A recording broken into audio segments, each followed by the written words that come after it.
కేంద్ర హోంమంత్రి అమిత్ షాతో సీఎం చంద్రబాబు భేటీ కానున్నారు. ఏపీకి సంబంధించిన అంశాలపై చర్చించనున్నారు. అంతకుముందు కేంద్ర జలశక్తి మంత్రి సిఆర్ పాటిల్తో సీఎం చంద్రబాబు, పవన్ భేటీ అయ్యారు. పోలవరం ప్రాజెక్టుకు ఆర్థిక సహాయం అందించే విషయంపై చర్చించారు. పోలవరం ప్రాజెక్టు కుడి, ఎడమ కాలువలను 17,500 క్యూసెక్కుల నీటి తరలింపు సామర్థ్యంతో నిర్మించేందుకు అవసరమైన ఆర్థిక సహాయం అందించే విషయంపై చర్చించారు.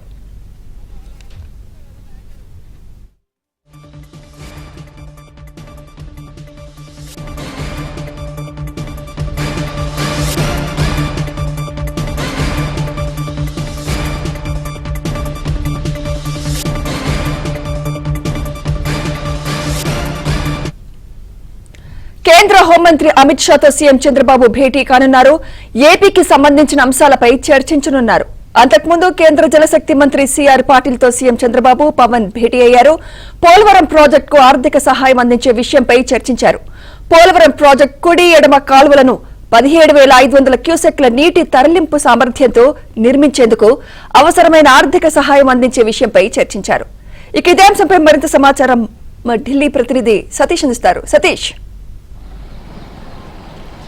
సుమిత్ర, కేంద్ర హోంమంత్రి అమిత్ షాతోని మరి కాసేపట్లో ఏపీ సీఎం చంద్రబాబు నాయుడు సమావేశం కాబోతున్నారు. సమావేశంలో రాష్ట్రానికి సంబంధించిన అనేక అంశాలపై కూడా చర్చించబోతున్నారు. ఇటీవల కేంద్ర బడ్జెట్లో రాష్ట్రానికి కేటాయించిన కేటాయింపులతో పాటు ప్రధానంగా ఐఏఎస్ల కొరత, ఐపీఎస్ల కొరత కొంత రాష్ట్రంలో ఉన్నట్టు తెలుస్తుంది. ముఖ్యంగా క్యాడర్ ఎలకేషన్కి సంబంధించిన విషయంలో ఆంధ్రప్రదేశ్ రాష్ట్రానికి కొంత కేటాయింపులు జరపాల్సిన కూడా గతం నుంచి కూడా విజ్ఞప్తి చేస్తున్నారు. జిల్లాల విభజన అనంతరం కూడా రాష్ట్రంలో పెద్ద ఎత్తున కూడా అధికారుల కొరత ఉన్న నేపథ్యంలో వారిని కూడా కేటాయించాల్సింది కూడా మరోసారి కేంద్ర హోంమంత్రి అమిత్ షాను కోరబోతున్నారు. అదేవిధంగా ఇక రాష్ట్రానికి సంబంధించిన అనేక అంశాలు చెప్తున్నారు. ప్రధానంగా గత 5 ఏళ్లలో రాష్ట్ర ఆర్థిక విధ్వంసానికి ఏ విధంగా గురైంది, రాష్ట్రానికి రాజధాని లేకపోవడం, రాష్ట్రంలో అనేక వెసులుబాట్లు కల్పించడంతో పాటు కేంద్ర ప్రభుత్వం కొంత చేయూత ఇవ్వాల్సిందిగా ఆయన శాఖాపరంగానే కాకుండా ఇతరుల శాఖలకు సంబంధించిన అంశంలో కూడా కొంత కేంద్ర ప్రభుత్వం జోక్యం చేసుకుంటే ప్రధానంగా కేంద్రంలో ప్రధానమంత్రి నరేంద్ర మోడీ తర్వాత అత్యంత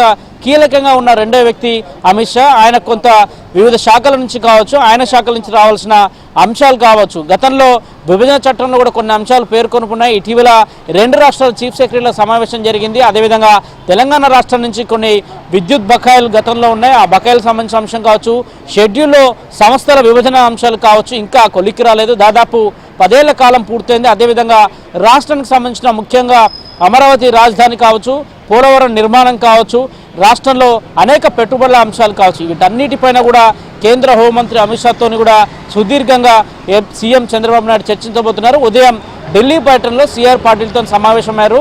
జలవనరుల శాఖ మంత్రితో ప్రధానంగా అటు పోలవరం నిర్మాణం కావచ్చు త్వరితగతిన పూర్తి చేయడంతో పాటు 17,000 క్యూసెక్లు ఎడమ కుడి కాలువ నుంచి ఇవ్వడం కావచ్చు, వాటన్నిటికి సంబంధించిన ఖర్చుల వ్యయాన్ని కూడా కేంద్ర ప్రభుత్వం భరించాలి. అదేవిధంగా పోలవరాన్ని త్వరితగతిన పూర్తి చేస్తే కాక ఖచ్చితంగా రాష్ట్రంలో వివిధ ఏరియాలకు నీళ్లు అందించడం కావచ్చు. పోలవరాన్ని ఇప్పటికే అత్యంత ప్రతిష్టాత్మకంగా ఆంధ్రప్రదేశ్ ప్రభుత్వం తీసుకుంది. అందుకు అనుగుణంగా ప్రాజెక్టును పూర్తి చేయాలనే లక్ష్యంతో ఈ విధంగా ప్రభుత్వం ముందుకు వెళ్తున్న నేపథ్యం. అదే కాకుండా గతంలో ఏ విధంగా పోలవరం కుంటుపడిపోయింది, అదేవిధంగా రాష్ట్ర ఆర్థిక పరిస్థితి ఏ విధంగా ఉంది, గత ప్రభుత్వం చేసిన వ్యవహారం అంతా కూడా మరోసారి అమిత్ షాతో కూడా చర్చించబోతున్నారు. కాసేపటి క్రితమే ప్రధాని మోదీతోని ఒక విందు సమావేశం జరిగింది.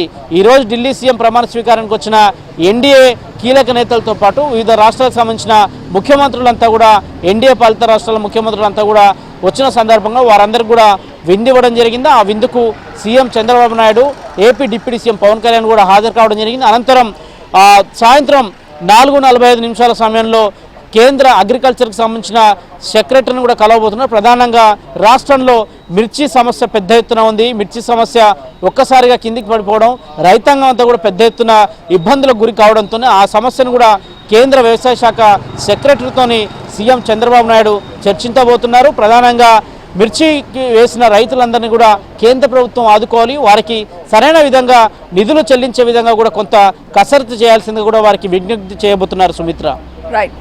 Thank you Satish.